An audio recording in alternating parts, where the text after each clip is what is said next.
लेकिन राष्ट्रमंच की आज की शुरुआत करते हैं पश्चिम बंगाल में चल रही जबरदस्त हलचल की खबर से।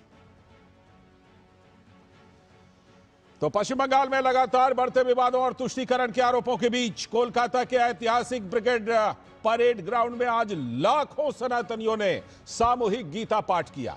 भाजपा का आरोप है कि ममता बनर्जी की तुष्टीकरण की जो राजनीति है, तुष्टीकरण प्रधान राजनीति ने पश्चिम बंगाल को ऐसे मोड़ पर लाकर खड़ा कर दिया है जहां हुमायूं कबीर जैसे टीएमसी विधायक बाबर के नाम पर मस्जिद बनाने की खुलेआम अपील कर रहे हैं।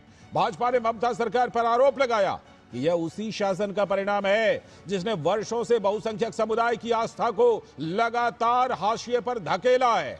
इस राजनीतिक हलचल के बीच स्वामी रामदेव, धीरेन्द्र शास्त्री समेत कई संतों ने बड़ी संख्या में गीता पाठ में हिस्सा लिया और धार्मिक एवं सांस्कृतिक एकजुटता का संदेश दिया। गीता पाठ में उमड़ी विशाल भीड़ ने ममता सरकार को साफ संदेश दे दिया है कि राज्य में सनातन परंपरा को दबाने की किसी भी कोशिश का जवाब अब जनता खुद देगी।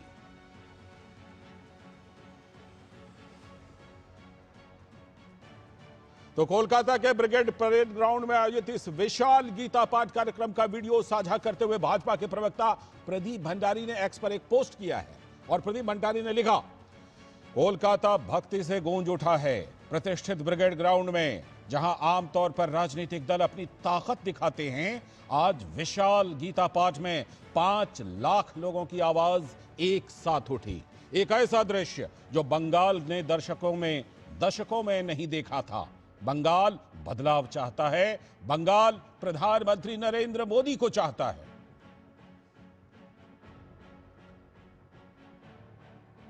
और अब बात हुमायूं कबीर की। हुमायूं कबीर जिनकी चर्चा पिछले कई दिनों से, उन्होंने कहा मैं बंगाल का असदुद्दीन ओवैसी हूं। यह बयान दिया है टीएमसी से निकाले गए नहीं बल्कि निलंबित हैं, निलंबित विधायक हुमायूं कबीर ने। पश्चिम बंगाल में धर्म की आड़ में राजनीति गरमा रही है। बीते शनिवार को कल पश्चिम बंगाल के मुर्शिदाबाद में हुमायूं कबीर ने बाबरी मस्जिद के नाम पर एक नई मस्जिद की नींव रखी। तो इसे लेकर तृणमूल ने हुमायूं कबीर पर आरोप लगाया है कि हुमायूं कबीर गद्दार हैं। वो मस्जिद का शिलान्यास करके बीजेपी के हाथों को मजबूत करने की कोशिश कर रहे हैं। तो वहीं दूसरी तरफ बीजेपी ने बयान दिया है कि हुमायूं वास्तव में तृणमूल के ही एजेंट हैं। अगर चुनाव में हुमायूं अच्छा प्रदर्शन कर लेते हैं तो उन्हें फिर से पार्टी में वापस ले लिया जाएगा। अब इन तर्कों का हुमायूं ने एक विस्फोटक दावा किया। उन्होंने कहा मैं पश्चिम बंगाल का असदुद्दीन ओवैसी बन गया हूं। हैदराबाद में जैसे ओवैसी हैं वैसे ही बंगाल में मैं हूं। हुमायूं कबीर मुसलमान के लिए है, बांग्लार मुसलमान को नेता बन रहा है। वो जो हैदराबाद में ओवैसी है, बंगाल में वो ओवैसी का डुप्लीकेट है। ट्रायल चल रहा है, पिक्चर अभी बाकी है। अच्छा, थोड़ा बात वेट कर लीजिए। ओवैसी साहब को साथ मैं ही यहाँ का मुसलमान, बंगाली मुसलमान का लीडर होगी। तो ये हुमायूं कबीर, मुझे लगता है कि पश्चिम बंगाल की विधानसभा चुनाव से पहले ये ऐसे तुरूप के इक्के टाइप के हो गए हैं जिस पर सबसे ज्यादा चर्चा इन दिनों है। हमारे संवाददाता सौरभ दत्ता कोलकाता से जुड़ गए हैं क्योंकि कोलकाता में तो आज सामूहिक गीता पाठ की गूंज है और कोलकाता की धरा वाकई दशकों के बाद सामूहिक गीता पाठ की आवाज से और स्वर से गूंज उठी है। सौरभ, एक तरफ बाबरी मस्जिद का शोर और दूसरी तरफ ये सामूहिक गीता पाठ की गूंज, कोलकाता से बिल्कुल ऐसा लगता है कि पूरा पश्चिम बंगाल और कोलकाता राजधानी बिल्कुल आने वाले विधानसभा चुनाव की गर्माहट, इस सर्दी के मौसम में भी बड़ी जबरदस्त गर्माहट महसूस हो रही है। लाल जी बिल्कुल, और जैसा लग रहा है कि हर खेमा अपने अपने जो बिसात है ना वो बांट रहे हैं। पौधे एक एक जो बोरा है वो एक एक करके वो चाल दे रहे हैं जी। पिछले 2 हफ्ते में यहाँ का अगर इश्यू कोई होना था ना, वो होना था कि जो शिक्षक नौकरी नहीं पाए, जो रास्ते पे है, उनका क्या होगा। ये 32,000 नौकरी का जो मामला था वो ऐसे तृणमूल उसमें ऐसी फंसी हुई है कि जब अदालत ने, यहाँ के कोलकाता हाईकोर्ट ने कहा कि किसी का वो नौकरी नहीं लेंगे मानविकता के ग्राउंड में, लेकिन उसको ठीक से सेलिब्रेट भी टीएमसी नहीं कर पा रही है। क्यों नहीं कर पा रही है? क्योंकि अलग दूसरे साइड में इतने सारे वहां पे टीचर्स हैं जो प्रत्याशी थे, जो चाहते थे कि वो अपने मेरिट के हिसाब से नौकरी पाए। दूसरी तरफ था एसआईआर का इशू, वो भी नहीं चला। एसआईआर का इशू में इतने सारे बीएलओस को मौत को लेकर एक के बाद एक विरोध प्रदर्शन हुआ, लेकिन आम आदमी का मूड ये साफ है कि वो एसआईआर के खिलाफ नहीं है। तृणमूल का जो भी नैरेटिव था वो उसका एक्सेप्टेंस नहीं है, अभी तक तो नहीं है। तीसरी बात था वक्फ संशोधनी आइन, उसको लेके भी अब मुस्लिम जो उनका जो वोट बैंक है उसमें नाराजगी है। वो साफ कह रहे हैं कि आप कहते कि ये लागू नहीं होगा। उनकी खुद की मिनिस्टर सिद्दीकुल्ला, उनको भी स्टेटमेंट देना पड़ा कि ये ठीक नहीं किया ममता जी ने, और एसआईआर को भी लागू होने से वो रोक नहीं पाई। आखिर में उनको बोलना पड़ा कि आप एसआईआर कीजिए, आप एनुमरेशन फॉर्म कीजिए।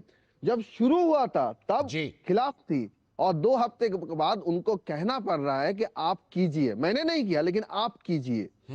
और ये सारे चलते जब 2026 का चुनाव आ रहा है तब ऐसा लग रहा था कि टीएमसी का ऐसा कुछ चाहिए था जिससे उनका जो हिंदू वोट बैंक है पूरी तरह से बीजेपी की तरफ ना जाए, वो सुरक्षित रहे, और मुस्लिम्स का जो वोट बैंक है, जो नाराजगी है, उसमें वो एक वेंटिलेटर खोज रहे थे, एक वेंट खोज रहे थे। ये वेंट का नाम हो सकता है हुमायूं कबीर जी। इसीलिए हुमायूं कबीर उस तरह से तुरूप के इक्के की तरह दिख रहे हैं। लेकिन आज जो सामूहिक गीता पाठ हुआ सौरभ, जरा उसके बारे में भी कुछ आंखों देखी बताइए। स्वामी रामदेव, आचार्य धीरेन्द्र शास्त्री और भी बहुत बड़े बड़े नाम, और 5 लाख कंठों से एक स्वर में गीता पाठ। कैसा समा वहां पर बंधा था, कैसा दृश्य, कैसा मनमोहक दृश्य था सौरभ। देखिए, ब्रिगेड परेड ग्राउंड ऐसा नजारा पहले नहीं देखा। इससे पहले भी यहाँ पे गीता पाठ हुआ है, लेकिन आज का जो गैदरिंग्स था, जो जितने लोग इकट्ठे हुए थे और वहां का जो वो माहौल था, वो माहौल कहीं ना कहीं जो बीजेपी है, बीजेपी को वहां पे ऑक्सीजन दे रही है, क्योंकि ये सनातनी धर्म के जो लोग हैं वो वहां पे गए, वो इकट्ठे हुए। और एक तस्वीर कल शनिवार मुर्शिदाबाद का तस्वीर था, तथाकथित बाबरी मस्जिद का तस्वीर था, जहां पे नेशनल हाईवे के ऊपर लोग इतने सारे गैदरिंग्स हुए थे। और आज पलटवार हुआ, यहाँ से सनातनी लोग वो इकट्ठे हुए। कहीं पे जाके ये लग रहा है कि ये बीजेपी, ये जो टीएमसी का जो तुष्टीकरण का जो राजनीति है, उसके चलते अब सनातनी जो धर्म के लोग हैं वो भी इकट्ठे हो रहे हैं, एक जगह हो रहे हैं। वो ये महसूस कर रहे हैं कि यहाँ पे जो चल रहा है, ये तुष्टीकरण का जो जिस तरह से राजनीति चल रहा है, कहीं पे ना कहीं जाके उनको भी एकत्रित होना है। अगर वो तुष्टीकरण का राजनीति नहीं होता तो आज ये दृश्य भी नहीं देखना पड़ता। कोलकाता में गीता पाठ हो रहा है और मुर्शिदाबाद में बाबरी मस्जिद की नींव रखी जा रही है। ये इस बीच में जो है, वो जो आम आदमी है उनका ये कहना है कि ये तुष्टीकरण का राजनीति ही सबसे बड़ी बीमारी है पश्चिम बंगाल के लिए। बिल्कुल बिल्कुल, ये तुष्टीकरण की राजनीति जो है वो लंबे समय तक वहां बड़ी बीमारी रही है सौरभ, आप बिल्कुल सही कह रहे हैं। और आने वाले विधानसभा चुनाव में ये तुष्टीकरण की राजनीति, और जैसे कहते हैं ना कि जहां जहर होता है वहां एंटी वेनम भी होता है ना, तो ये क्या कुछ होने वाला है, बहुत ही इंटरेस्टिंग रहेगा और लगातार आपसे हम जुड़ते रहेंगे। फिलहाल बहुत बहुत धन्यवाद आज जुड़ने के लिए कोलकाता से सौरभ, और इस खबर पर और ज्यादा जानकारी देने के लिए। अभी वक्त आ गया है एक ब्रेक का।